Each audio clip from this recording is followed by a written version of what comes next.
गुरुपद पद्म परागा सुरुचि सुवास सरस अनुरागा अमीरमुरीमय चूरन चारु समन सकल भवरुज परिवार सुकृत संभूतन विमल विभूति मंजूर मंगल मोर प्रसूति जनमन मंजू मुकुर मलहरणी प्रिय तिलक गुण गण बस करनी श्री गुरुपद नख मणिगण ज्योति सुमिरत वीर दृढ़शील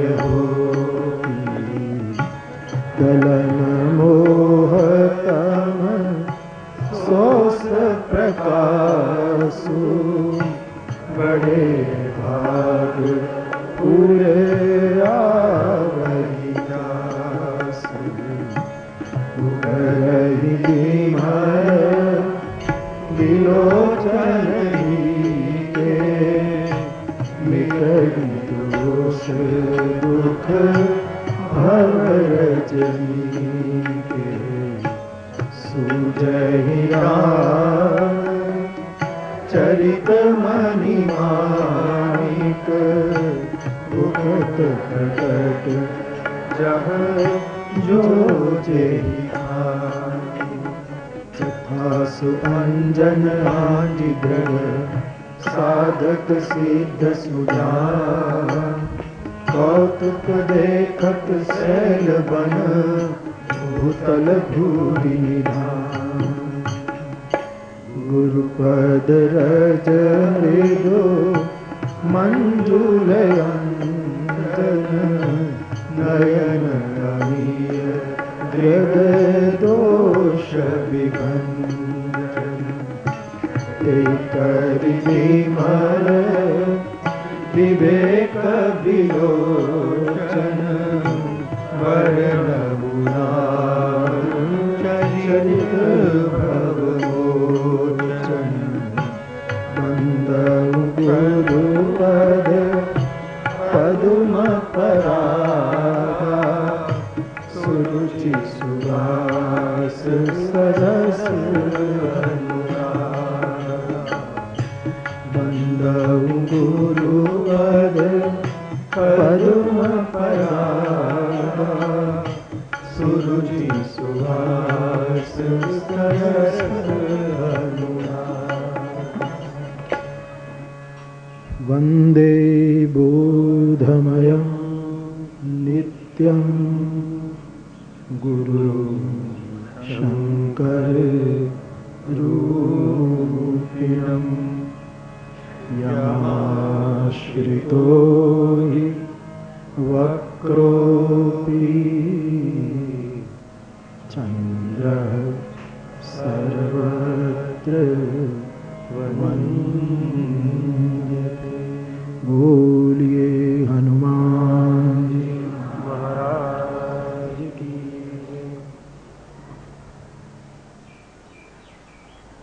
आज के इस परम पावन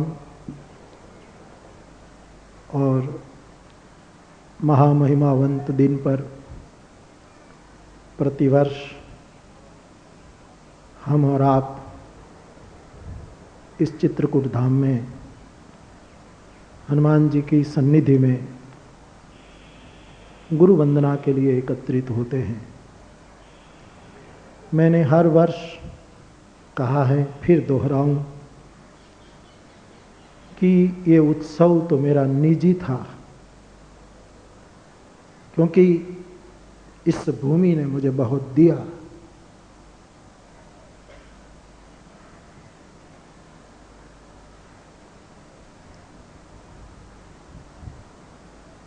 जिस भूमि पर मेरे सदगुरु भगवान तुम त्रिभुवन गुरु वेद बखाना, जिनके चरणों में बैठकर मैंने कुछ पाया। प्रतिवर्ष व्यास पूर्णिमा के, व्यास पूजा के पावन दिन पर इनके चरणों में वंदना करने के लिए एकत्रित होते थे। आप भी संग हो चले। आज हम सब इन परम चेतनाओं की वंदना करने के लिए यहां एकत्रित हैं।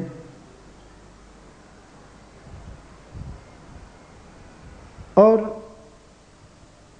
उसी समय उस पर्व के उपलक्ष्य में आपके सामने कुछ बातें कर लेता हूं। आप सभी भाई बहन भारत के प्रांत प्रांत से आए हुए और देश विदेश में बसे सभी भाई बहन जो शायद आज इंटरनेट पर इस संदेश को सुन रहे होंगे, इन सभी को भी याद करके मैं गुरु पूर्णिमा के इस परम पावन अवसर पर कुछ कहूं। कौन गुरु? हम और आप सब मिलकर किसकी शरण जाएं?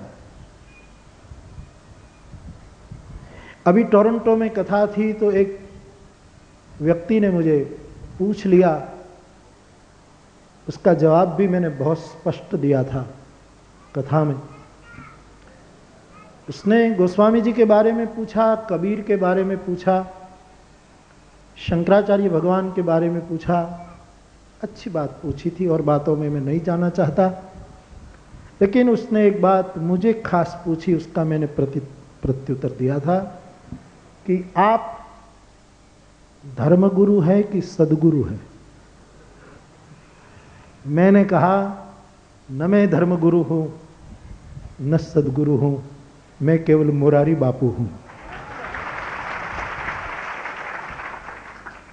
और इसलिए आप सब और मैं संग संग चलकर आओ इस परम के चरणों में अपनी श्रद्धा समर्पित करें। बाप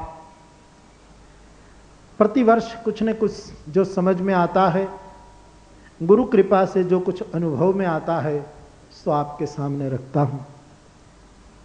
मैं पुनः एक बार रामचरितमानस की एक प्रसिद्ध चौपाई आपके सामने रखना चाहूंगा, जिसमें परम गुरु भगवान महादेव शिव, जिसका वर्णन करते हुए गोस्वामी जी ने उसको त्रिभुवन के गुरु कह दिए। और ये त्रिभुवन शब्द आता है तो मेरा निजी संबंध जुड़ जाता है इस शब्द के साथ। वही पंक्ति का हम एक बार गान करें। तुम त्रिभुवन गुरु वेद बखाना, आन जीव पावर का जाना। तुम त्रिभुवन गुरु वेद बखाना, आन जीव पावर का जाना। तुम त्रिभुवन गुरु है। वेदों ने डिम डिम घोष किया है, लेकिन आज गुरु की बात जब भी चलती है तो बहुत सी गैर समझे भी हो जाती हैं, की जाती है जो हो। हम और आप कोई ऐसी चेतना के आश्रय में रहे जिसको सही में हम सदगुरु अथवा तो परम गुरु कह सकें। मैं तो कहता हूं कि ये हनुमान जी, ये भगवान शिव, भगवान श्री कृष्ण, भगवान राम और फिर कई सदगुरु इस धराधाम पर आए। तिब्बतियों का तो मानना है, हम कैलाश गए और मैंने जाना भी, कि तिब्बतियों का तो मानना है कि 500 सद्गुरु प्रति वर्ष हिमालय में एक दिन मिलते हैं। उसमें से कभी एक यदि निर्वाण को उपलब्ध हो जाता है तो उसमें एक को प्रवेश मिलता है, इससे ज्यादा नहीं हो पाते, इससे कम नहीं हो पाते। ऐसी तिब्बतियों की मान्यता है और वहां से संदेश फैलते हैं। मुझे लगता है कि गुरु पूर्णिमा के खास दिन पर तो पूरे संसार में जो इस परम चेतनाएं होंगी बरसती होंगी, अपने सबको निजी समझकर सब पर बरसती होगी। बाप, हम और आप किसका आश्रय करें?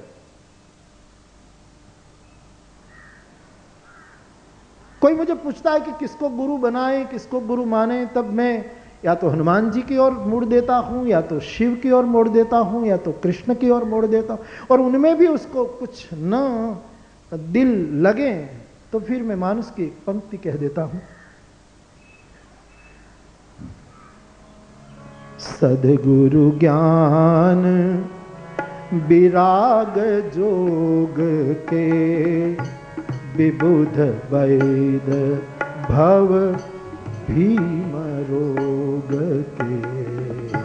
सद्गुरु ज्ञान विराग जोग के, विबुध वैद भव भीम रोग। ये रामचरितमानस जो है,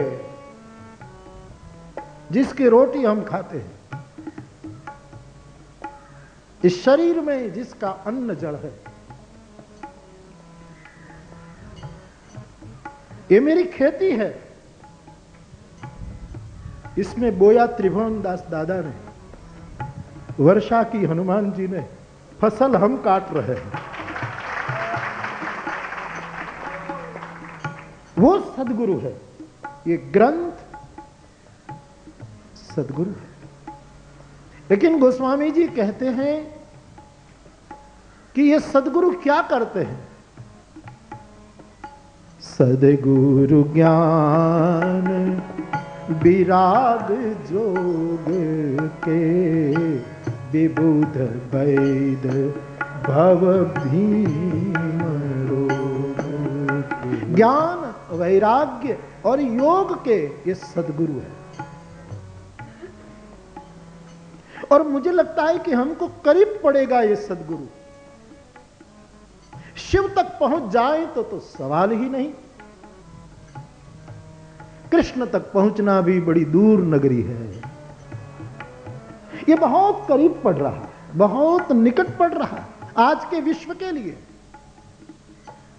और ये स्वयं सद्गुरु है बाप। वेद का कर्मयोग, चाहे गीता का कहो, वेद का ज्ञान योग और वेद का उपासना योग, ये तीनों के सद्गुरु एक सदग्रंथ के रूप में रामचरितमानस है।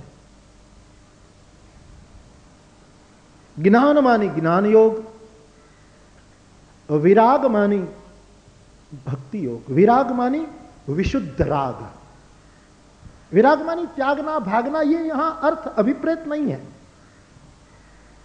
विराग मानी विशुद्ध राग। आचार्यों ने भक्ति का एक प्रकार बताया है, रागात्मिका। भक्ति रागात्मिका हो, किसी से लग जाए। विराग शब्द का यहां गोस्वामी जी का मुझे अर्थ लगता है विशुद्ध राग। जैसे विज्ञान का अर्थ गोस्वामी जी करते हैं विशुद्ध ज्ञान, तो ज्ञान मानी ज्ञान योग, विराग मानी विशुद्ध राग मानी भक्ति योग, और योग मानी कर्मयोग। गीता ने डिम डिम घोष कर दिया है, योग कर्मसु कौशलम। ये त्रिवेणी है, और इस त्रिवेणी के संगम पर बैठा है रामचरितमानस, एक देव बनकर, एक महादेव बनकर।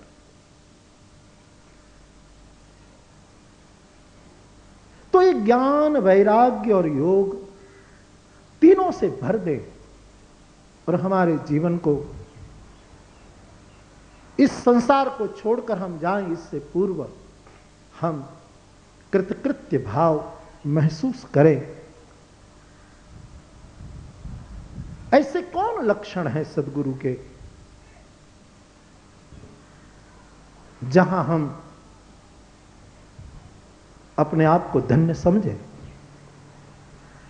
तो रामचरितमानस तो है ये गोस्वामी जी के शब्दों में, लेकिन इनमें बहुत सी बातें सिद्ध होती है बाप। आज पूर्णिमा है, गुरु पूर्णिमा, पूर्णिमा का दिन है, लेकिन प्रत्येक गुरु,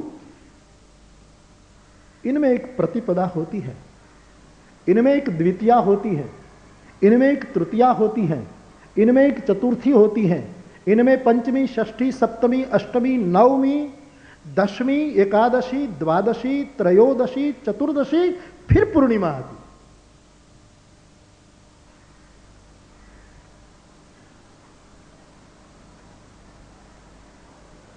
तो ये सब गुरु के लक्षण हैं। ऐसा कोई भरचक गुरु, भरपूर गुरु, जो पूर्णिमा तक जिसकी गति हो चुकी है, ऐसा कौन? इसलिए संक्षेप में इन सूत्रों को आप जरा ठीक से समझें और अपनी प्रज्ञा की ज्योति में उसको खड़ा करें। केवल श्रद्धा से न माने। मैं बुद्ध का एक सूत्र बार बार कथाओं में कहता हूं और दोहराता रहता हूं, मदवाचो न तु गौरवात। बुद्ध ने अपने भिक्षुओं को कहा था कि मेरी बात को, मैं एक राजघराने से आया हूं, इतना बड़ा त्याग, इतना बड़ा मैंने समर्पण किया और इतना मैंने ज्ञान अर्जित किया, इसीलिए मेरी बात मत मानियो। मेरी बात को मेरे गौरव के कारण मत मानना। तुम्हारी प्रज्ञा की ज्योति में तुम तलाशो।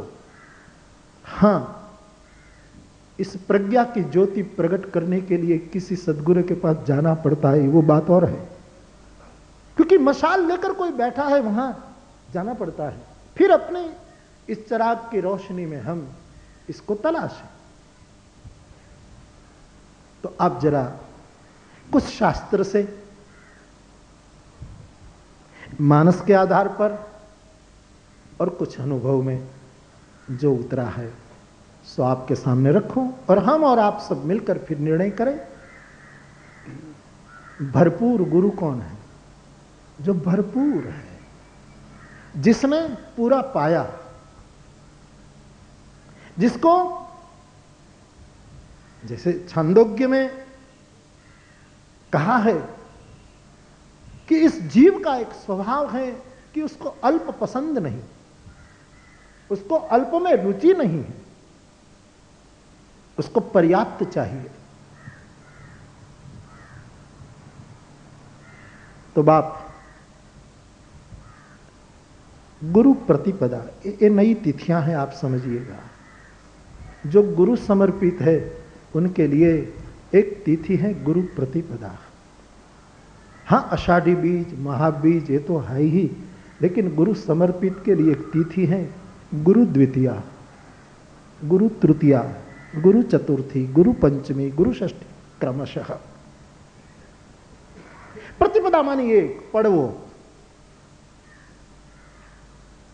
तुलसीदास जी ने भी इन तिथियों का जिक्र कुछ विनय पत्रिका में किया। हमारे और आपके जो करीब वस्तु पड़े वो देखिए, वो समझिए, और खरा हो तो फिर अपने अनुभव में आगे बढ़े। पूर्णिमा तक पहुंचने वाला गुरु, उसकी प्रतिपदा क्या है? एनो पड़वो कयो, एकम कई, प्रथम तिथि। वो एक तत्व क्या है गुरु में? वो एक तत्व तुलसी की जबान में, मैं और आप जहां भी देखे बाप, मैं आपसे निमंत्रण कर रहा हूं, ये एक वस्तु जिसमें पूरी की पूरी एक वस्तु दिखाई दे, ऐसा कोई आदमी हमारे लिए गुरु प्रतिपदा है।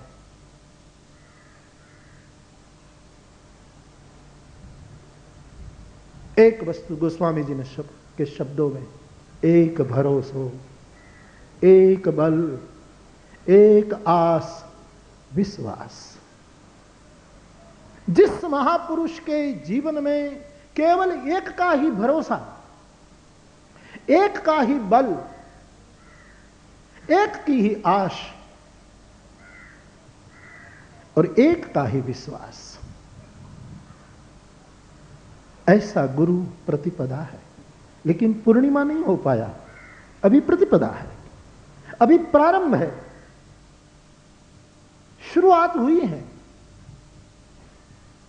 बहुत बड़ी, क्योंकि हर स्टेप, हर सोपान बहुत महत्व के और महंगे हैं। हर सोपान को प्राप्त करने के लिए जिन्होंने साधना की है, उन्होंने जाना बहुत कुछ देना पड़ता है। केवल एक भरोसा, केवल एक आश, केवल एक विश्वास, केवल एक बल, जिसके भी जीवन में हम और आप देख पाए, जांचना अपनी आंखों से, और अपनी किसी की उधार आंखों से नहीं। मैं गत कथा में, मैं रात को भी कह रहा था कि मैं कनाडा में कह रहा था कि स्वामी रामतीर्थ ने एक बहुत पते की बात कही परमात्मा कि महाराज गीता की बात एक और रख दो, दिव्यम ददामि ते चक्षुः, ये बात हमको रास नहीं आ रही है। स्वामी रामतीर्थ बादशाह है, उसने कहा कि हे गोविंद, आप हमें दिव्य दृष्टि दें, फिर हम आपको देख पाए। वो उधार आंख है, वो मुझे मंजूर नहीं। तूने जैसी दी है, इन्हीं आंखों से मुझे तुझे देखना। ये बादशाह ही कह सकता है, ये कोई अलमस्त फकीर ही कह सकता है। ये बहुत बड़ी बात है, दिव्यम ददामि ते चक्षुः, कोई सामान्य बात नहीं है। लेकिन मैं स्वामी रामतीर्थ के पक्ष में ज्यादा चलूंगा।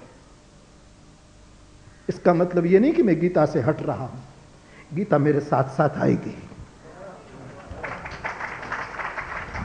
ये बहुत हमको करीब पड़ती। हमको कोई उधार चश्मा दे, ठीक है, बेताड़ा कोई ना हो, कोई ना उपाड़ी, कोई वांची ले, वो ठीक नहीं है। तूने दाता इस पंचभूत की काया में जो आंखें लगाई हैं, जैसा भी दिखाई दे, मुझे अपनी आंखों से तुझे देखना है। वैसे किसी के कहने पर कि फला बहुत बल है उनमें, बहुत सिद्धि है, बहुत वो है, उसी पर मत जाना। परमात्मा ने जो निगाहें दी हैं, उन्हीं निगाह से परखना। और जिसमें ये प्रतिपदा आप देख पाओ कि एकम नो चांदो उग्यो, बीज निकली है, वो एकम का प्रतिपदा का चांद है। गुरु मूर्ति में एक भरोसा, जहां भी देखो, जो हिल जाए, जो डोल जाए। और आपको भी मैं प्रार्थना करूं, 3 वस्तु करना। विवेक विरुद्ध किसी में विश्वास मत करना। जहां तुम्हारा विवेक कहे वहीं विश्वास करना। विवेक विरुद्ध कभी भी विश्वास मत करना, गिरोगे। जीवन बहुत मूल्यवान है। विवेक विरोधी विश्वास मत करना, और विवेक विरुद्ध कभी कोई क्रिया मत करना। विवेक से विरुद्ध में कोई क्रिया हमसे न हो। विवेक के प्रकाश में हमारी हर एक क्रिया। और तीसरा खास, मैं जन जन को कहूंगा, विवेक विरुद्ध किसी से संबंध मत करना। क्योंकि संगात संजायते कामः, कामात् क्रोधो विजायते, क्रोधात् भवति सम्मोह। एक गीता की जो पतन की यात्रा है, वहां लेकर ही जाएगी। विवेक विरुद्ध हमारा किसी से संबंध न हो, विवेक विरुद्ध हमारी कोई क्रिया न हो, और विवेक विरुद्ध किसी में हमारा विश्वास न हो। जिस व्यक्ति में ऐसी जागृति में एक तत्व उभर रहा हो, वो हमारे लिए गुरु प्रतिपदा है। दूसरा, गुरु द्वितीया।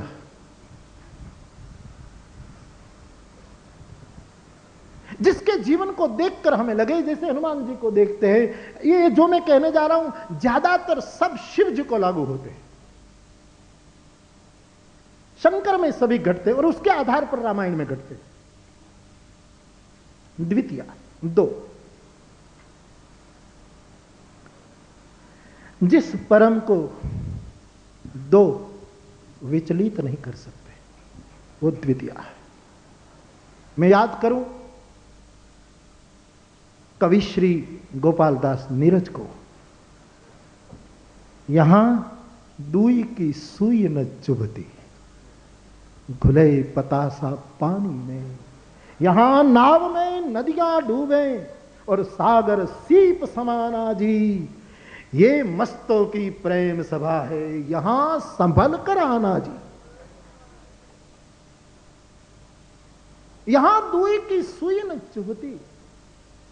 जिसके जीवन में द्वैत मार खा जाता है, जिसके जीवन में दो टिकते नहीं, ये गुरु द्वितीया है। इस साधकों के लिए गुरु बीज है। जहां दो मिट गए, दो ने जिसको जरा भी डिस्टर्ब न किया, और वो सबसे बड़ा दो है सुख और दुख। मान अपमान है, लेकिन परिणाम में तो सुख दुख है ना। मान मिला तो सुख हुआ, अपमान मिला तो दुख हुआ। किसी ने स्वीकार किया तो सुख हुआ, तिरस्कार किया तो दुख हुआ। किसी ने स्तुति की तो सुख हुआ, निंदा की तो दुख हुआ। आखिर में तो सुख दुख ही है ना परिणाम में। जिस किसी परम के जीवन में हम और आप देख पाए कि ये व्यक्तित्व, ये चेतना जहां दुई की सुई चुभती नहीं है, सुख और दुख उसको कुछ कर नहीं पा रहे। खुमार का शेर है कि किसका मैं भूल गया, लेकिन मुझे स्मरण आ रहा है, बहुत पुराना शेर, कि गम मेरे साथ साथ बहुत दूर तक गए। गम, दुख, शायर कहता है कि मेरे साथ साथ बहुत दूर तक, मैं जितना स्पीड में जाऊं गम भी मेरा पीछा करे। पीछा करे इतना ही नहीं, संग संग चले, कभी कभी मुझसे आगे हो जाए। मैं जितना जा रहा हूं, प्रगति कर रहा हूं, विकास कर रहा हूं, पर गम मेरा साथ छोड़ता नहीं। गम मेरे साथ साथ बहुत दूर तक गए, लेकिन मुझ में थकान न पाई तो बेचारे खुद थक गए। मुझ में थकान न पाई तो बेचारे खुद थक गए। क्योंकि चरे वैती, उपनिषद कहते हैं चरे वैती, मैं चलता रहा तो जैसे दुख बेचारे थक करके रुक गए कि ये आदमी पकड़ में आने वाला नहीं। सुख और दुख, जहां ये द्वंद्व कुछ कर नहीं पा रहा। किसी भी घटना विशेष के कारण न सुख होता है, और किसी भी घटना विशेष के कारण जिसको दुख महसूस नहीं होता। ये दोनों से जो ऊपर उठ गया वो गुरु, वो सदगुरु, वो परम गुरु। और उसको मैं कहूंगा गुरु द्वितीया, गुरु बीज, जैसे माई बीज, आषाढ़ी बीज। ये भी कई लोग में होगा, कई लोग में ये हो सकता है। कई महापुरुष ऐसे होते हैं कि सुख दुख में सम रह जाते हैं अपने विवेक से। लेकिन फिर आती है तृतीया, गुरु तृतीया। जिस व्यक्ति में तीनों देव को उतरा हुआ तुम पाओ, वो है गुरु तृतीया। तीन देव जिसमें उतर आए। इसलिए तो हमने कहा गुरु को ब्रह्मा, गुरु को विष्णु, गुरु को शंकर कहा। मैं इसका अर्थ यह कहूंगा कि जिसमें ये तीनों उतरे हुए हम पहचान सके अपनी प्रज्ञा के उजाले में, किसी के कहने पर नहीं। देर हो जाएगी, भटक जाएंगे, सावधान।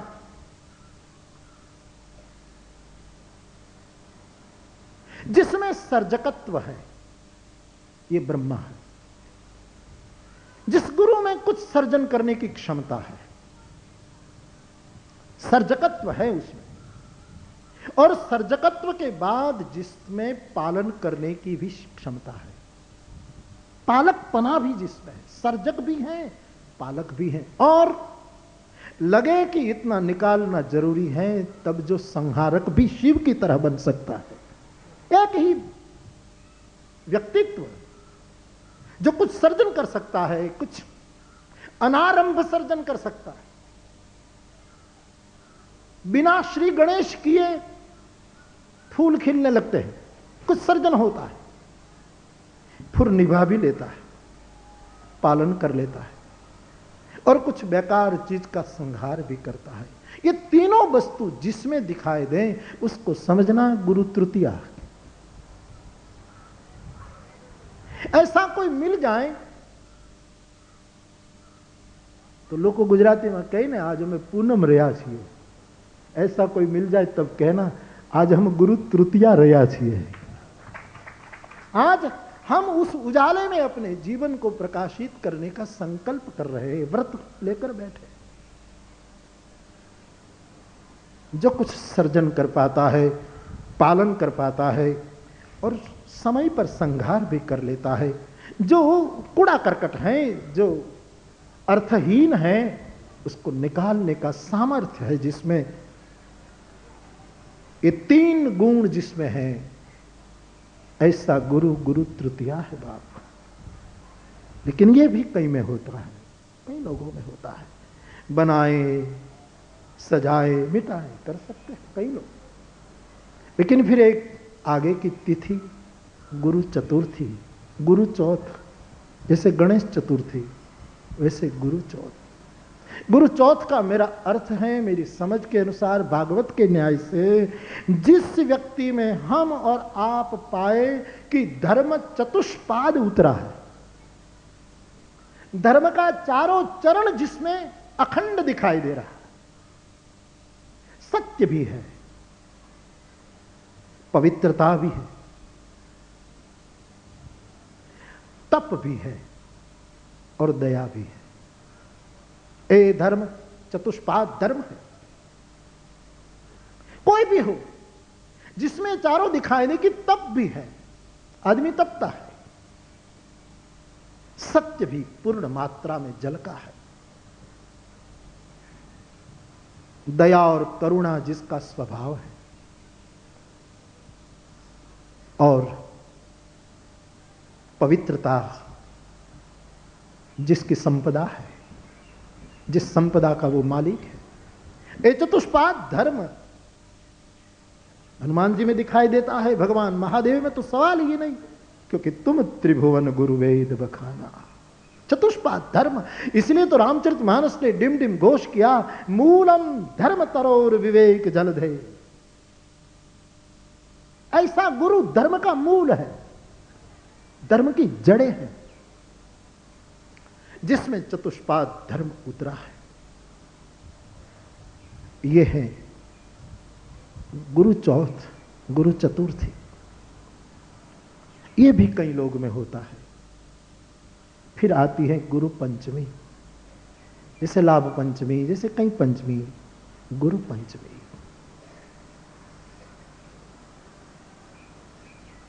पंचमुख से बोले वो गुरु पंचमी, पंचमुख से बोले। और ऐसा तो एक ही है संसार में, रामचरितमानस कहता है विकट बेश मुख पंच पुरारी। भगवान महादेव पंचमुख है, और उनमें उनके कौन कौन से मुख है वो विस्तार का आज अवकाश नहीं, वरना मैं जरूर कहता, कोई कथा में उसका विस्तार करूंगा कि कौन मुख उनका क्या है। शिव के ये मुख बहुत दर्शनीय है, ये पंचमुख जो महादेव है।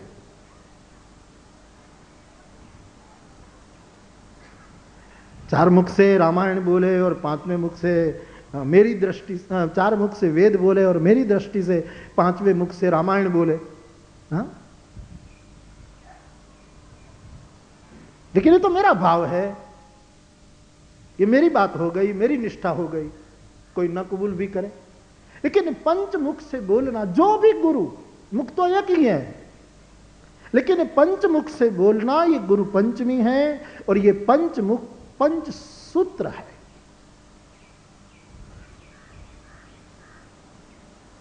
कोई दूसरे संदर्भ में ये बात मैंने कई बार आपके सामने रखी भी है, आपको स्मरण आ जाएगा। 5 प्रकार से जो बोले समझना हमारे लिए गुरु पंचमी है। जिसके मुख से निकलती हर बात शास्त्रात्मक हो, शास्त्र उनके सहयोग में खड़े हो, शास्त्र से कोई बात विमुख न हो, हर घटना, हर हर दर्शन को, हर चिंतन को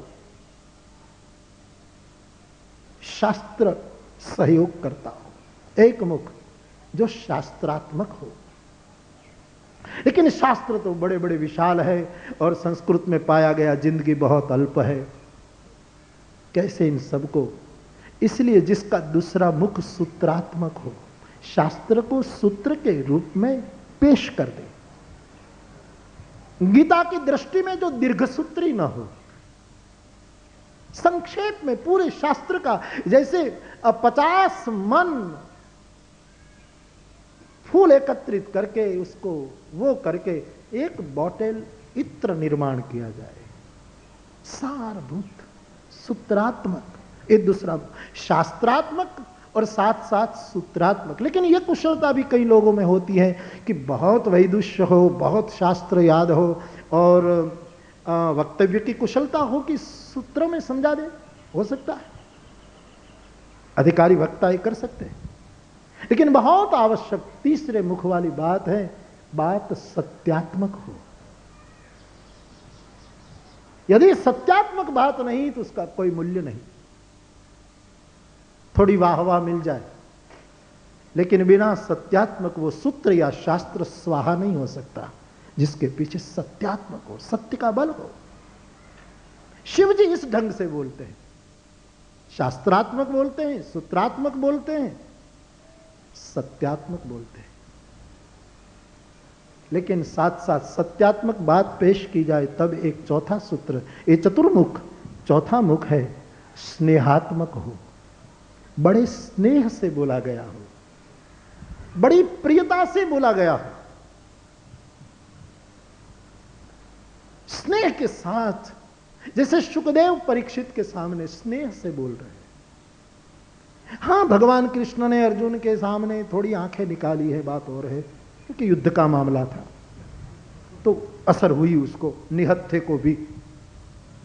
लेकिन पंचमुखी सदगुरु जो है उसका चौथा मुख है स्नेहात्मक। इनके मुंह से जो बात निकलेगी वो स्नेहात्मक होगी। मुझे हमारे एक विद्वान वडील ने बड़ी अच्छी बात कही कि बापू, आजादी के बाद लोगों को बोलने में एक बात ही उल्टी आ गई, सब प्रहार की ही भाषा बोलते हैं, कोई उपहार की भाषा बोलते ही नहीं। प्रहार की ही बोली में सब बोले जा रहे हैं, हर जगह प्रहार प्रहार। स्नेहात्मक, शायद हम जीव है, शिव नहीं, इसलिए नहीं बोलते होंगे, जो हो। चौथा मुख है स्नेहात्मक बात हो। लेकिन इससे भी बहुत आवश्यक, ये सब हो लेकिन पांचवा न हो तो शायद दूसरों को फायदा हो जाए, खुद खाली रह जाए, खुद खाली रह जाए। और वो है अनुभवात्मक बात, स्वानुभव में उतरी हुई बात, कुछ जिसने अनुभव किया, कुछ महसूस किया। भगवान महादेव के 5 मुख इन 5 प्रकार से अमृत वचन बोलते हैं, जिसके पास से हम ये पाए कि बात शास्त्रात्मक भी हो, सूत्रात्मक भी हो, सत्यात्मक भी हो, स्नेहात्मक भी हो और अनुभवात्मक भी हो। वो है गुरु पंचमी हम सबके लिए। गुरु षष्ठी, जैसे रांधण छठ अथवा तो जो जो षष्टियां होती होगी, खबर गामडाना अपने रांधण छठ वधारे याद रहे। गुरु षष्ठी बहुत सीधा अर्थ है, इसके विस्तार में मैं न जाऊं। गुरु षष्ठी का अर्थ है जिस महामहिम ने, जिस परम ने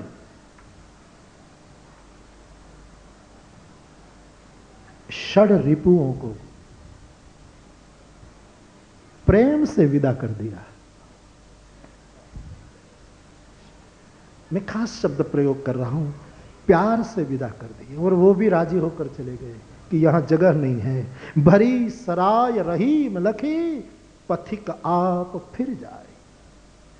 कोई धर्मशाला है नगर की और पूरी भर चुकी है, न औसरी में न कंपाउंड में कहीं भी जगह नहीं, तो मैनेजर बोर्ड लगा देता है कि भाई अब यहां कोई अवकाश नहीं।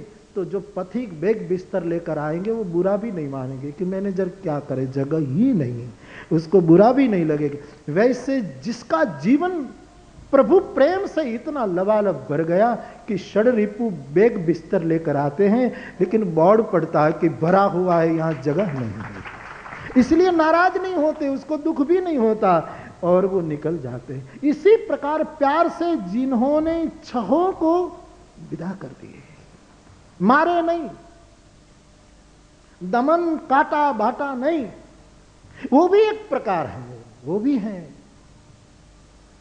लेकिन फर्क फिर कुंपले निकलती है, बीज खत्म हो जाए।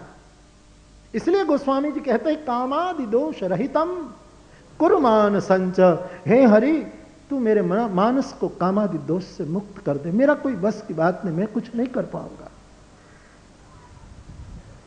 षड रिपुओं को जिन्होंने प्रेम से दुलार से कुछ भेंट देकर विदा कर दिए,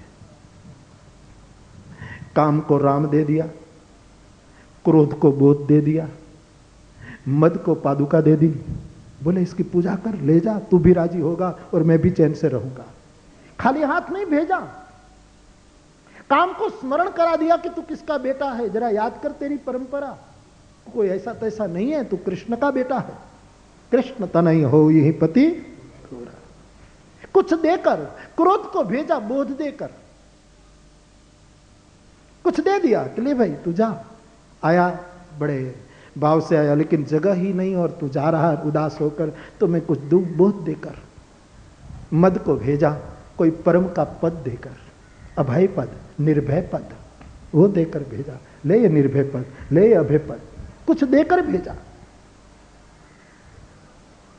मोह को नेह देकर भेजा, मोह तो आकर्षण है, उसको एक ऐसी चीज देकर भेजा कि ले तेरा मन रह जाए, बहुत दूर से आया है, थकावट महसूस न हो, ले ये लेकर जा।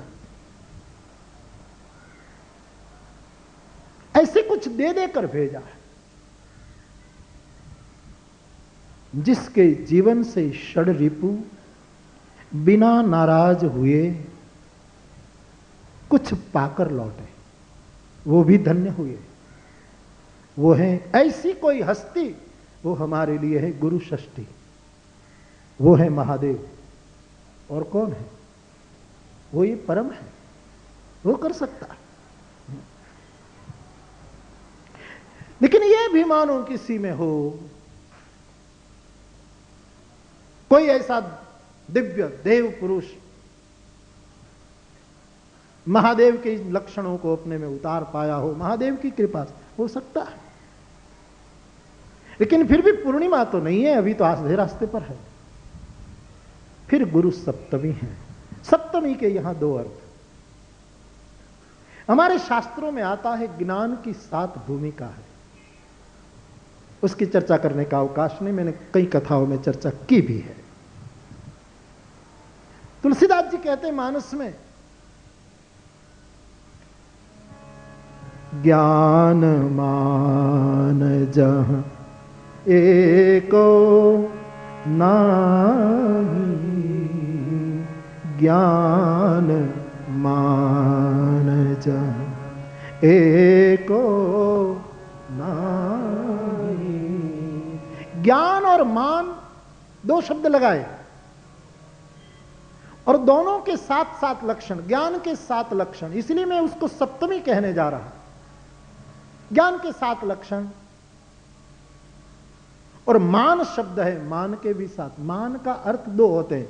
मान का एक अर्थ होता है कि अभिमान, ये बहुत सीधा साधा प्रचलित अर्थ है। मान का दूसरा अर्थ संस्कृत में आता है जो नाप ले, उनका नाम मान है, जिसलिए हम प्रमाण कहते हैं, परिमाण कहते हैं।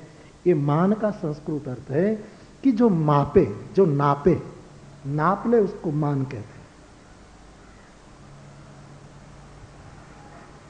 फिर उनके 7 क्षेत्र हैं, उत्तम, मध्यम, नीच, कनिष्ठ, गुरु, लघु और अणु। ये मान के 7 लक्षण। ज्ञानी कौन? जो दूसरों को इस फुटपट्टी से नापे ना कि ये उत्तम है, ये मध्यम है, ये नीच है, कनिष्ठ है, ये गुरु है, ये छोटा है, ये अणु है, उसमें न नापे। क्योंकि उसको पता है गीता के न्याय से वासुदेव सर्वम इति समहात्मा सुदुर्लभ। उसको पता है कि सब में वासुदेव है। कोई ये कह सकता है कि इस आदमी में परमात्मा 5 इंच का है और उसमें 3 इंच का है, इसमें 2 इंच का है और इसमें सब घट मेरा साइया भरपूर बैठा है। और जिसको ज्ञान हो गया वो लघु गुरु उत्तम मध्य में गिरेगा नहीं, वो नापेगा नहीं, जहां मान तत्व नहीं है। जिसके जीवन में दूसरों को नापने की चेष्टा न हो और सब में वासुदेव देखने का जिसका स्वभाव हो, ऐसा कोई महापुरुष तो हमारे लिए गुरु सप्तमी है। फिर गुरु अष्टमी। अभी जो शंकराचार्य, भगवान शंकराचार्य विरचित गुरु अष्टक गाया गया, उसकी महिमा बिलग है। गुरु अष्टमी जिस परम के जीवन में हम देख पाए कि अष्ट सिद्धि है, लेकिन आप जानते हैं कि मेरी रुचि सिद्धि में नहीं, मैं सिद्धि की जगह सदैव शुद्धि का प्रयोग कर रहा हूं, जिसमें 8 प्रकार की शुद्धि है। ऐसा महापुरुष परम गुरु है। सिद्धि तो बहुत होती है, मिलती है, किसी भी तरह मिलती है। अरे गांव में भी सिद्धि का एक अर्थ होता है प्रसिद्धि। गांव में रोज 5 व्यक्ति को गालियां दो, प्रसिद्ध हो जाओगे। एक ही रात में प्रसिद्ध हो जाओगे। दूसरे दिन सुबह पूरे गांव में तुम्हारी चर्चा होगी कि फला आदमी ने फला का हाथ खींचकर गिराया, रिक्शा से उतार दिया, 2 थप्पड़ मार दी, गालियां बकी। दूसरे ही दिन प्रसिद्धि। वो सिद्धि प्रसिद्ध का कोई मूल्य नहीं, मूल्य तो है जीवन शुद्धि का। रामचरितमानस ने, जो मैं गोपी गीत के समय कहा था, 8 प्रकार की जो शुद्धि है वो सदगुरु का लक्षण है। अष्टांग शुद्ध, जिसके जीवन में आंख शुद्ध, कान शुद्ध, एक अर्थ में जबान शुद्ध, हाथ शुद्ध, चरण शुद्ध, पेट शुद्ध। पेट शुद्ध એટલે पेटમાં કાંઈક ને મોઢે કાંઈક ई नहीं, भीतर कुछ, ओठों पे कुछ। बहुत प्रसिद्ध शेर हैं,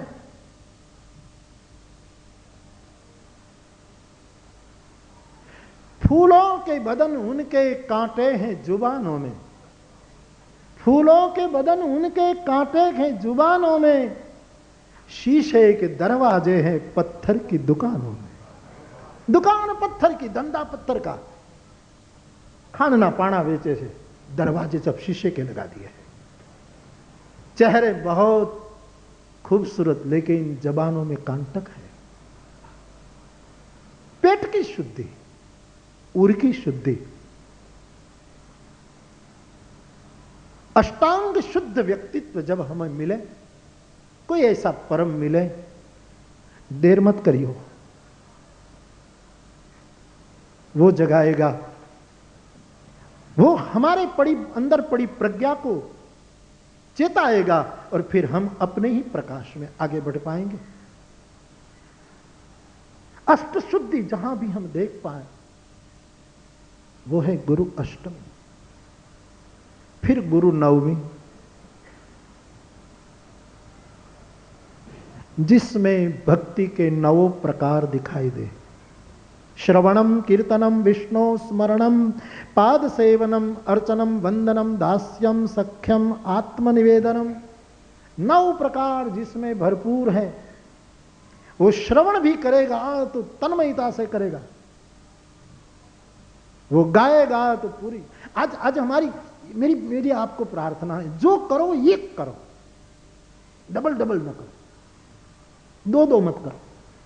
मैं विदेशों में और देश में भी देखता हूं, लोग सवार में सुबह में वॉक लेते हैं, दौड़ते हैं, तो वॉकमैन लिए दौड़ते हैं। 2 मत करो।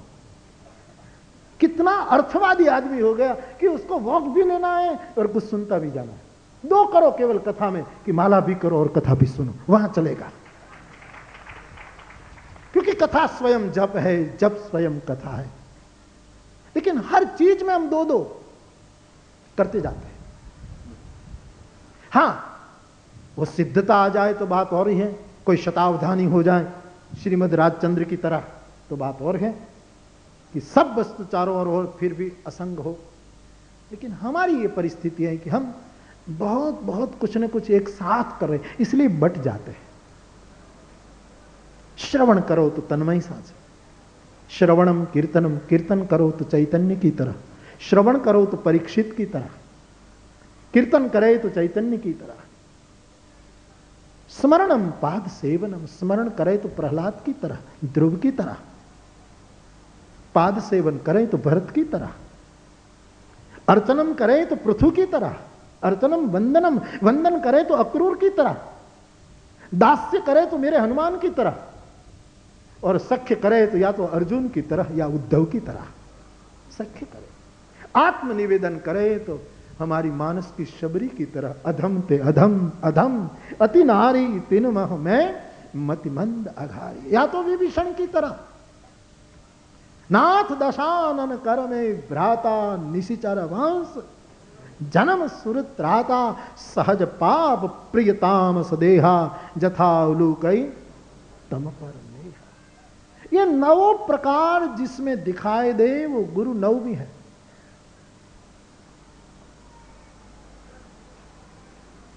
नव निधि बात और है, निधि वाली रास नहीं आ रही बात, हाँ?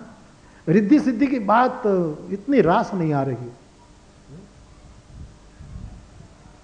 8 प्रकार की शुद्धि और 9 प्रकार का भजन का जो विधान है, 9 प्रकार की भक्ति की जो विधान है, वो गुरु नौम है हमारे लिए। उस समय तिथि कोई भी हो, लेकिन कोई ऐसी व्यक्ति मिले, कोई भी मिल जाए, छोटा बच्चा क्यों ना मिल जाए, इनमें यदि 9 प्रकार दिखलाई दे तो समझना आज मेरे लिए गुरु नवमी है। करो व्रत, ये है गुरु नवमी, गुरु दशवीं। लेकिन ये सब हो, लेकिन जहां लगी आत्मा तत्व चीन्यो नहीं, त्यां लगी साधना सर्व मूल तत्व। और ये मूल तत्व है दशांगुलम। वेद में इस मूल तत्व का प्रतिपादन दशांगुल है। ये जो दशांगुल तत्व है, ये जो परम तत्व है, उस दशांगुल को जिसने, इस आत्म तत्व को जिसने जान लिया, ऐसा कोई मिल जाए कि उसने जाना है, ऐसा कोई मिल जाए तो समझना हमारे लिए गुरु दशमी है, ये दशहरा है हमारे लिए। आज मिठाई बांटो क्योंकि दशांगुल को पहचानने वाला कोई मिला, बांटो मिठाई। आज दशहरा है, आज दशमी है, आज हमारी शक्ति पूजा सफल हो गई और दशमी की सुबह ने हमें कृतकृत्य कर दिया। तो ये है गुरु दशमी, गुरु एकादशी, गुरु 11। आ बधी नवी तिथियों नाम है आज थी, ये नई तिथियां हैं सब। कभी तो पंचाग बदलना पड़ेगा, कभी तो तिथियां नहीं। बहुत रूड़ू काम કર્યું ચારણ જ્ઞાતિએ। આ સોનલના નામની બીજનું નામ પાડી દીધું સોનલ बीज, अच्छी बात कही। ये नई तिथियां हैं।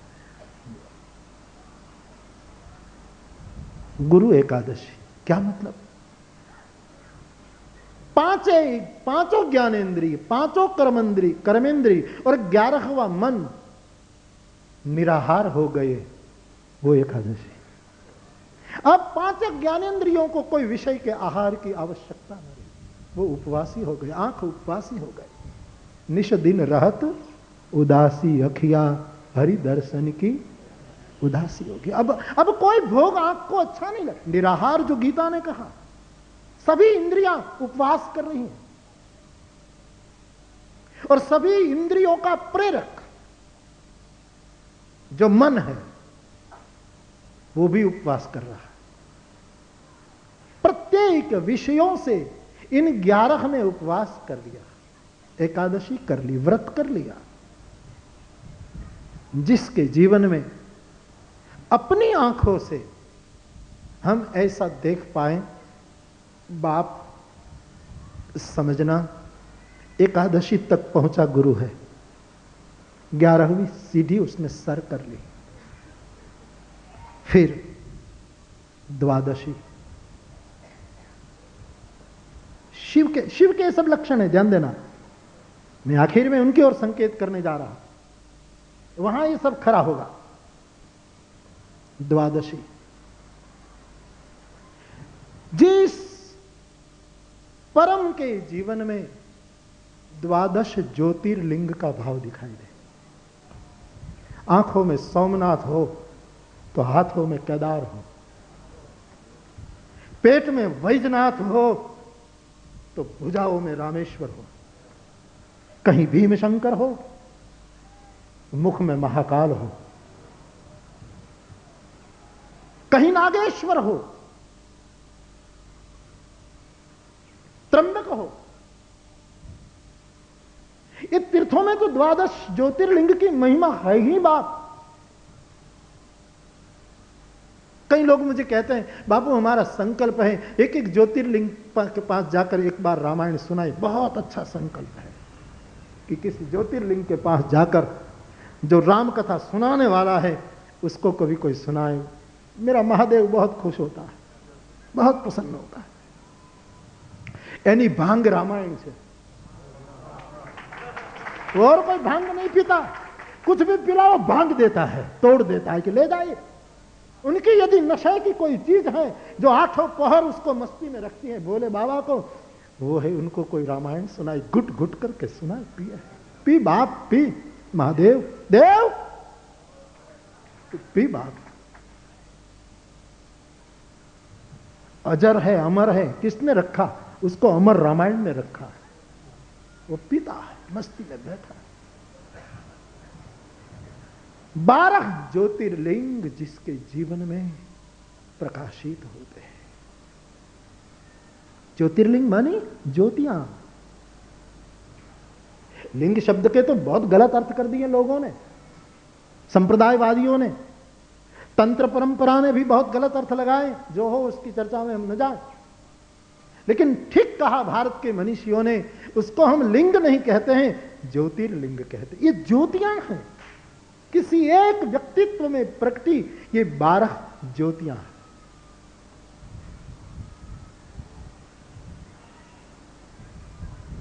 जिसका विग्रह देखने से लगता है कि एक साथ में 12 ज्योतिर्लिंग चल रहे हैं।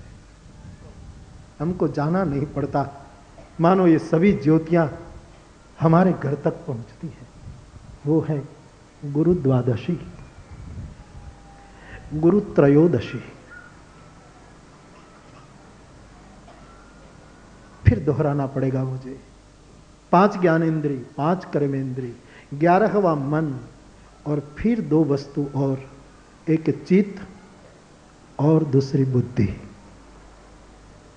13 का जिसने समन्वय रूप साध लिया, 13 को जिसने एक दूसरे से गूंथ लिया, जोड़ दिया, और मन उधर दौड़े, बुद्धि उधर दौड़े, चित्त उधर खींचे, आंख उधर खींचे, कान उधर, नहीं, एक समझौता हो गया।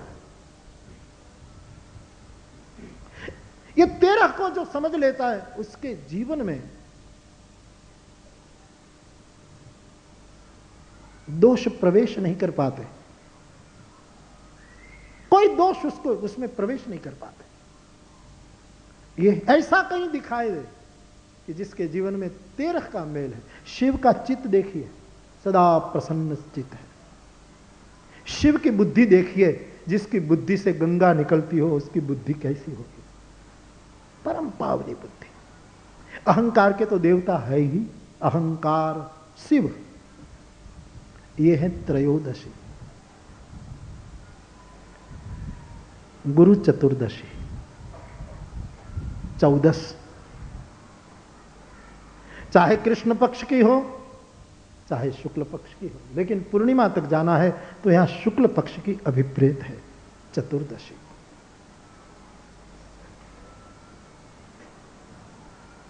तीन वस्तु 4-4, धर्म, अर्थ, काम और मोक्ष। जिसके पास जाने से, जिसका अपनी प्रज्ञा के उजाले में अनुभव करने से हमारा धर्म चरितार्थ हो जाए, हमारा अर्थ सार्थक हो जाए, हमारा काम शुभकामना में दीक्षित हो जाए, निर्वाण मुट्ठी में आ जाए। चारों। कभी कभी साम भी दिखाई दे, दंड भी दिखाई दे। सन्यासियों के हाथ में दंड रहता है, क्यों? शंकराचार्य तो इतनी छोटी उम्र में सन्यास ले लिया, लाठी की जरूरत नहीं थी उसको, शायद हिमालय में चढ़ने के लिए जरूरत पड़ी, लेकिन दंड है शिष्य में से कुछ मिटाने के लिए, प्रहार करना, कुछ निर्माण करने के लिए, नया सर्जित करने के लिए। सत्ता के ये सूत्र है, सत्य के नहीं, लेकिन यहां दूसरे संदर्भों में लगाए जा रहे।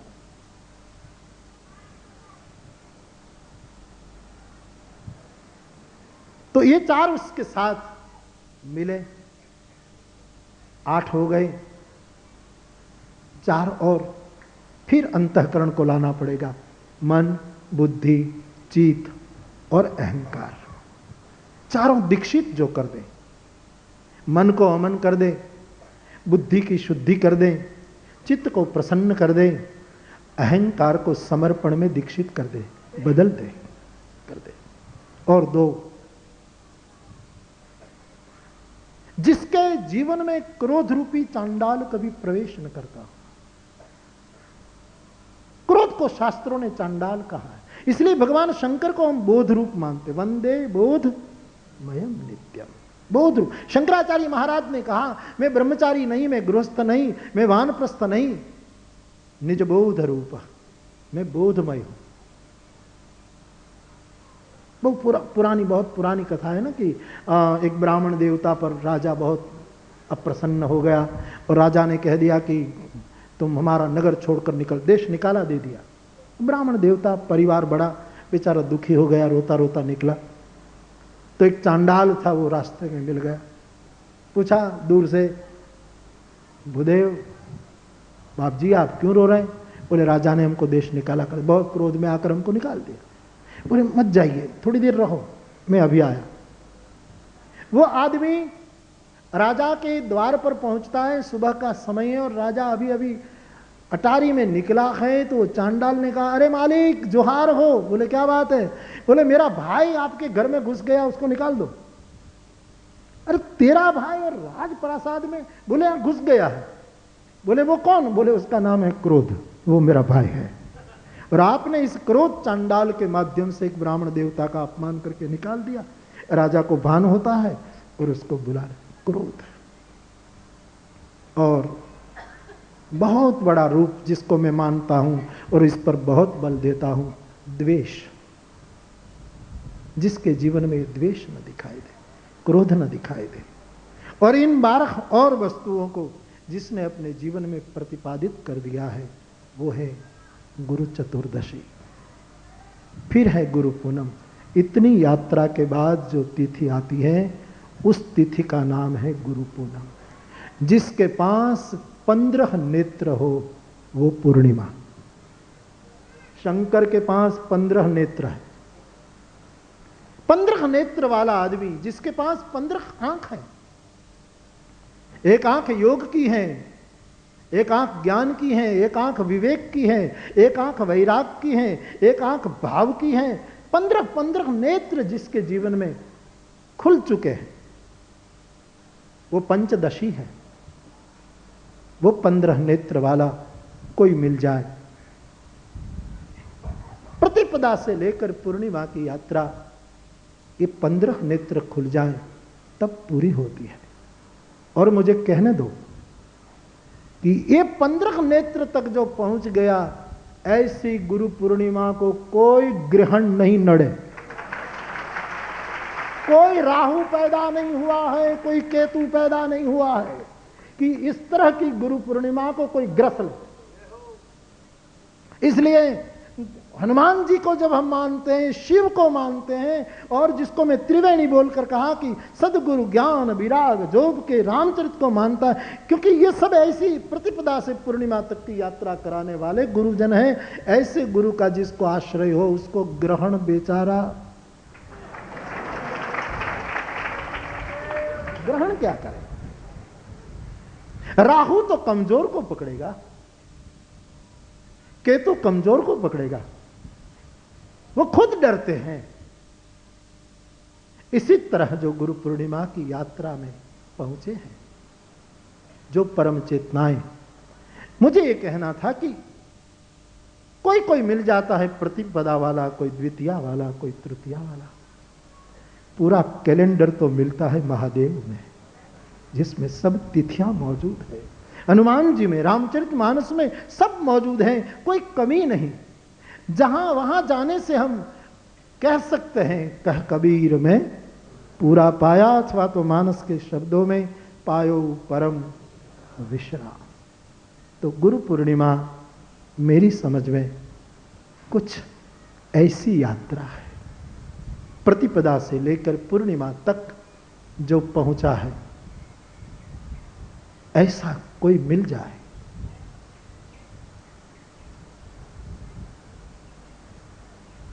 तो फिर कृतकृत्य भाव महसूस होता है। हम और आप ऐसी यात्रा करें कि हमें कोई ऐसा प्राप्त हो इसी जीवन में, इन्हीं आंखों से।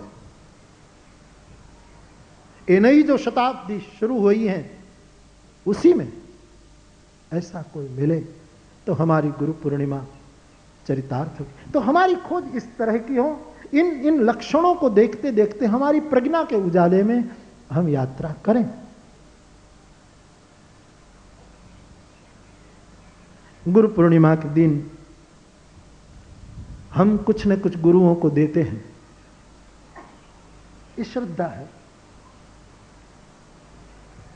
यहां की रीत, यहां की रस्म आप सब जानते हैं। कुछ लेना न देना, मगन रहना।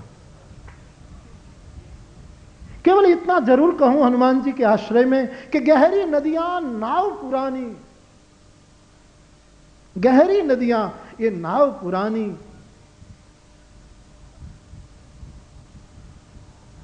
कोई केवट के चरण में लिपट रहना, कुछ लेना न देना, मगन रहना। फिर भी एक परंपरा जो है उसको मैं कैसे तोड़ूं? क्या अधिकार मुझे तोड़ने का?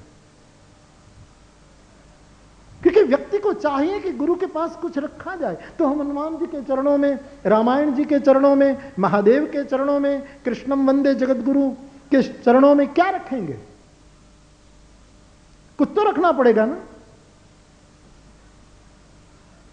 लोग कहते हैं हम तन मन धन गुरु को अर्पण करते हैं, हम मन वचन कर्म से गुरु की भक्ति करते हैं।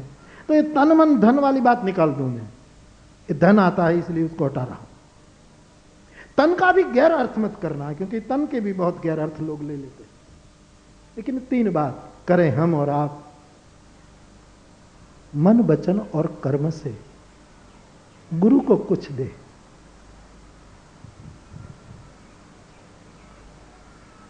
तन से कुछ दे,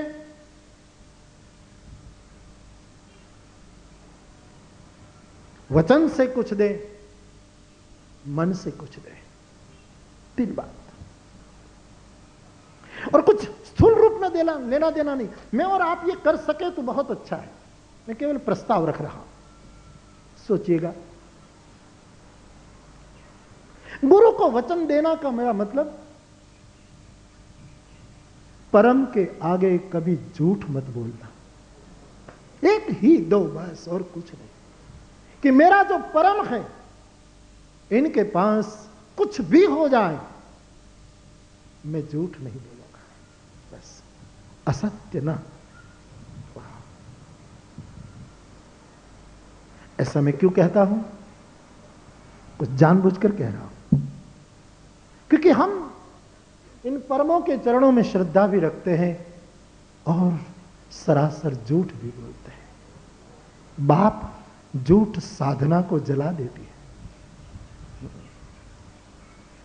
साधना को कम कर दी। सत्यम ब्रूयात प्रियम ब्रूयात। मुश्किल तो बहुत लगेगा, लेकिन निर्भार और निर्भय भी बहुत करेगा। वचन में यही दे कि हम झूठ न बोलें।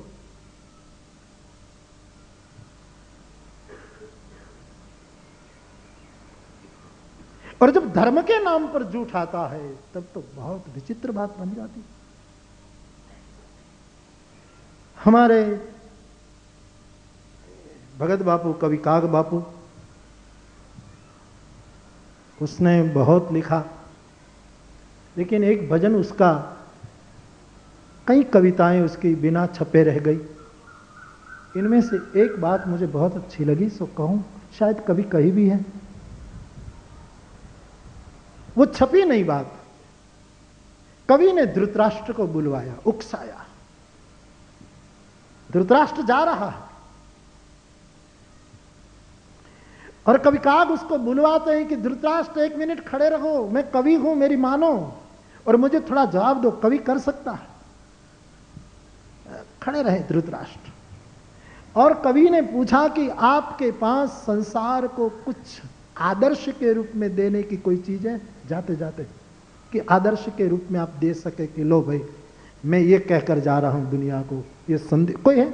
धृतराष्ट्र रो पड़ा कि कवि, मेरे जीवन में मैं जगत को आदर्श दे पाऊं ऐसी कोई चीज मैंने नहीं की। मैं खुद अंधा, मेरे संतान को अंधे कर दिए और सब मर गए, कुछ बचा नहीं। मेरे जीवन में कोई कुछ ले नहीं पाता, ऐसा मेरा पूरा जीवन बीता, मैं क्या आदर्श दूं? कवि ने उसको पकड़ा कि नहीं, कुछ तो देना ही पड़ेगा। इस दुनिया में कोई ऐसा नहीं कि कुछ न दे पाए। अरे कुछ न कुछ तो किसी में होता ही है, आप कुछ तो दे। जबरदस्ती बुलवाया और वो धृतराष्ट्र स्वाभाविक कह रहा है कि मैं कुछ नहीं दे पाता जगत को उपयोगी। अब बिल्कुल उसका जाना निश्चित है और कवि छोड़ नहीं रहा है और कहा कि नहीं, कुछ तो कहते जाओ। फिर धृतराष्ट्र ने कहा कि अब बुलवाते हैं तो एक बात समझ लो, क्या कि मैं दुनिया को इतना कहकर जाऊं कि धर्म से कपट कभी मत करना। मैंने धर्म के साथ कपट किया है, जिसके पक्ष में धर्म था उसके साथ मैंने कपट किया। गुरु क्या है? मूलम धर्म तरो, धर्म का साक्षात मूल है। वहां झूठ का पानी नहीं सींचा जाए, परिश्रम होगा, साधना विफल होगी। तो वचन से यदि गुरु के चरणों में हम कुछ रखना चाहें तो एक ही संकल्प, हम वचन से झूठ न बोले। कर्म से आज्ञा भंग कबहू नहीं की, आज्ञा सम न साहिब सेवा। आज्ञा का उल्लंघन न करें। अब इसका गैर अर्थ हो सकता है, गलत अर्थ हो सकता है, सावधान रहना चाहिए कि कोई ऐसी आज्ञा दे दे जो मर्यादा के अनुरूप न हो, तो ऐसी आज्ञा दे वो गुरु ही नहीं है। वो तो शिष्य होने के लिए भी नहीं, वो तो विषयी भी नहीं है, साधक भी नहीं है, सिद्ध तो है ही नहीं। गीता के शब्दों में वो जंतु है, केवल जंतु है, जंतव। वो तो कुछ नहीं है, ना के बराबर है, ना के तुल्य है। वचन के रूप में हम झूठ न बोले, क्रिया के रूप में हम आज्ञा को ना घेना और मन से मर्यादा बनाए रखें।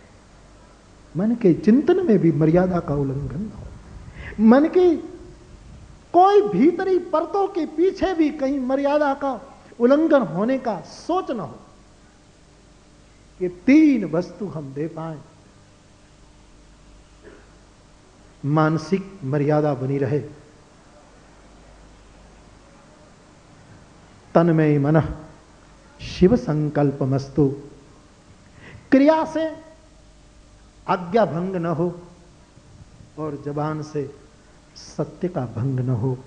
मुझे लगता है गुरु पूर्णिमा के दिन हम सबको परम गुरुओं के चरणों में यही दक्षिणा रखनी चाहिए, यही देना चाहिए। कोशिश करें हम और आप सब,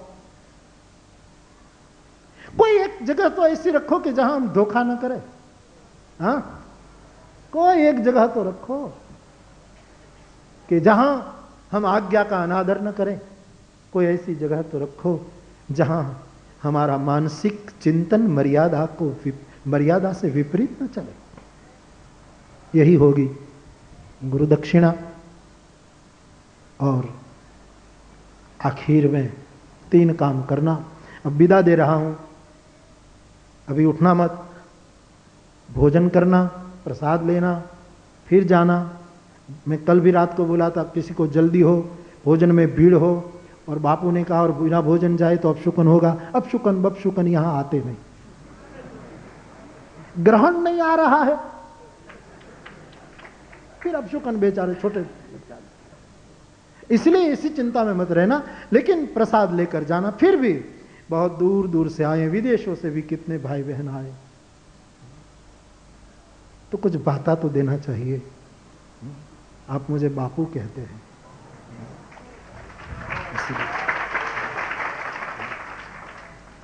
कई लोग हमको पूछते हैं आपको बापू क्यों कहते हैं।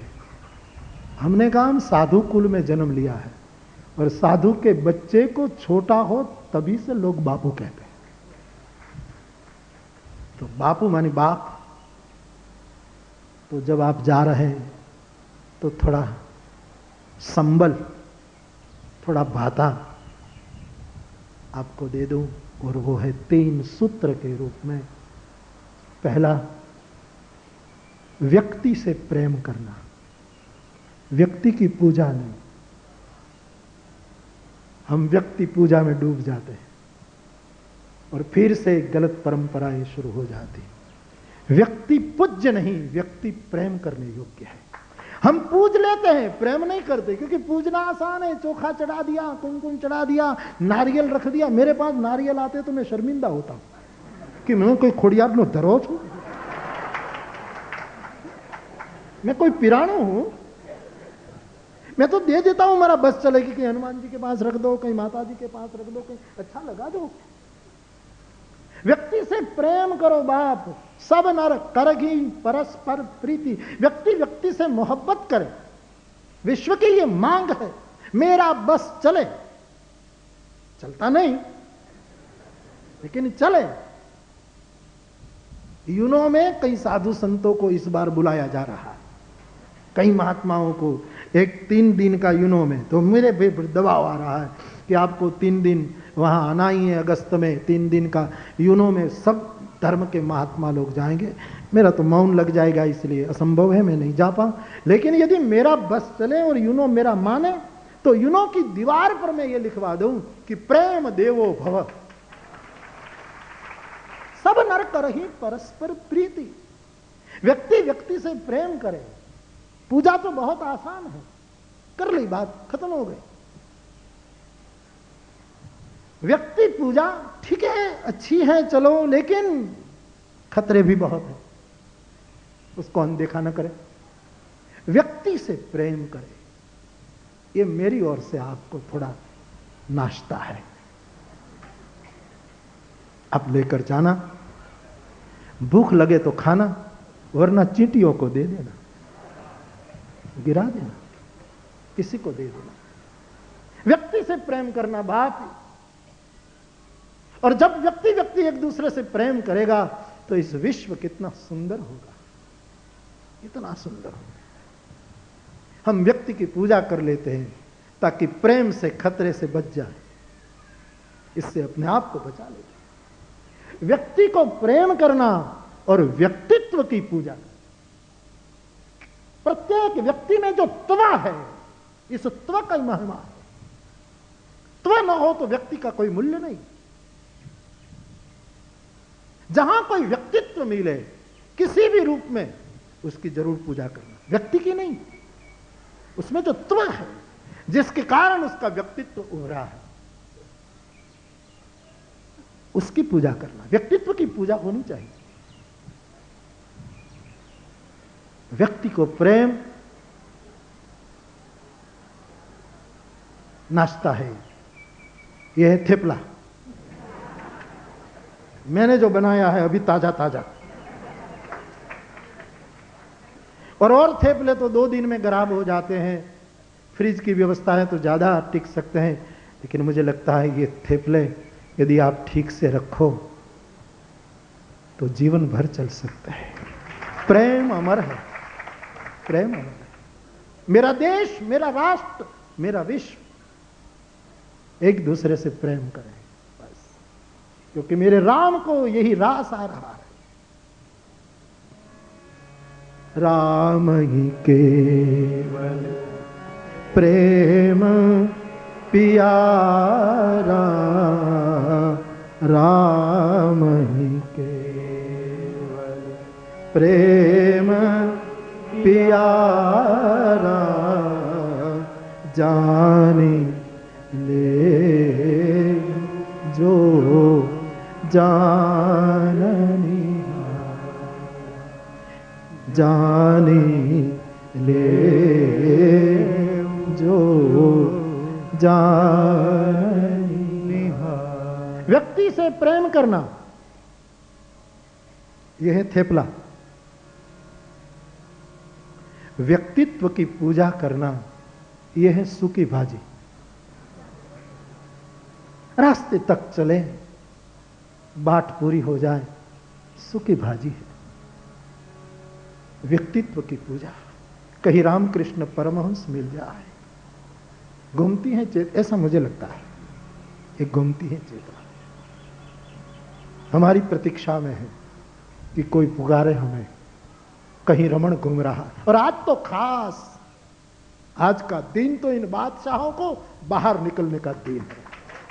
तंद्राएं छोड़कर, हिमगिरी गुहाओं को छोड़कर, समंदर के तट को छोड़कर, बिहड़ जंगलों को छोड़कर बाहर निकलने का आज दिन है कि कोई उन्हें पुकारे। ये मशाल है, ये ज्योतियां। गुरु पूर्णिमा का चांद सूरज के तेज से प्रकाशित नहीं होता, इन बादशाहों की चेतना से प्रकाशित होता। विज्ञान की दृष्टि से, खगोल के नियम से जरूर सूर्य के प्रकाश से चंद्र प्रकाशित होता है, लेकिन गुरु पूर्णिमा का चंद्र जो प्रकाशित होता है वो तो आज किसी के बाल में बैठ जाता है, इसलिए प्रकाशित होता है।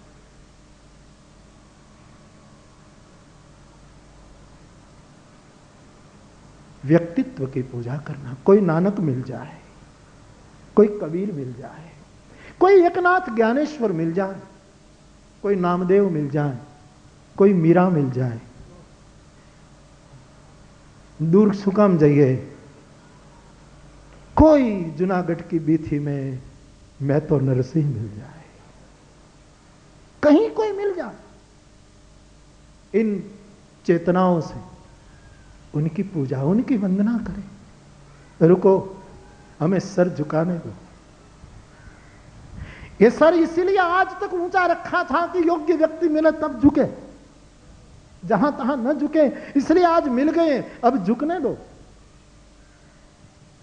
व्यक्ति से प्रेम करना, व्यक्तित्व की पूजा करना और अस्तित्व को अपनी बाहू में पा लेना, ये पूरा जो अस्तित्व है, ये पूरा जो परमात्मा का महारास है, ये जो सब चल रहा है, बादल उमड़ते हैं, पुष्प खिलते हैं, हवाएं चलती हैं, ये जो सब चल रहा है, पूरा अस्तित्व, उसको पाले, उसको आत्मसात कर ले, वो है अथाना। व्यक्ति से प्रेम थेपला, व्यक्तित्व की पूजा यह है सूखी भाजी, और पूरे अस्तित्व को पा लेना इसी जीवन में, वो है अथाना, अथवा तो हमारी भाषा में कहूं तो लीला मरचा। इतना लेकर जाइएगा बाप, आपकी राह प्रसन्न रहे। जीवन की राह में कोई ऐसी चेतना हमारा हाथ पकड़ ले और ये जीवन धन्य हो जाए। यहां आप जो आए हैं, बाहर इतनी तादाद में खड़े हैं, लाउड स्पीकर पर जहां जहां आप सुन रहे हैं, इन सभी भाई बहनों को और देश विदेश में बैठे सभी भाई बहनों को मैं बार बार याद करता हुआ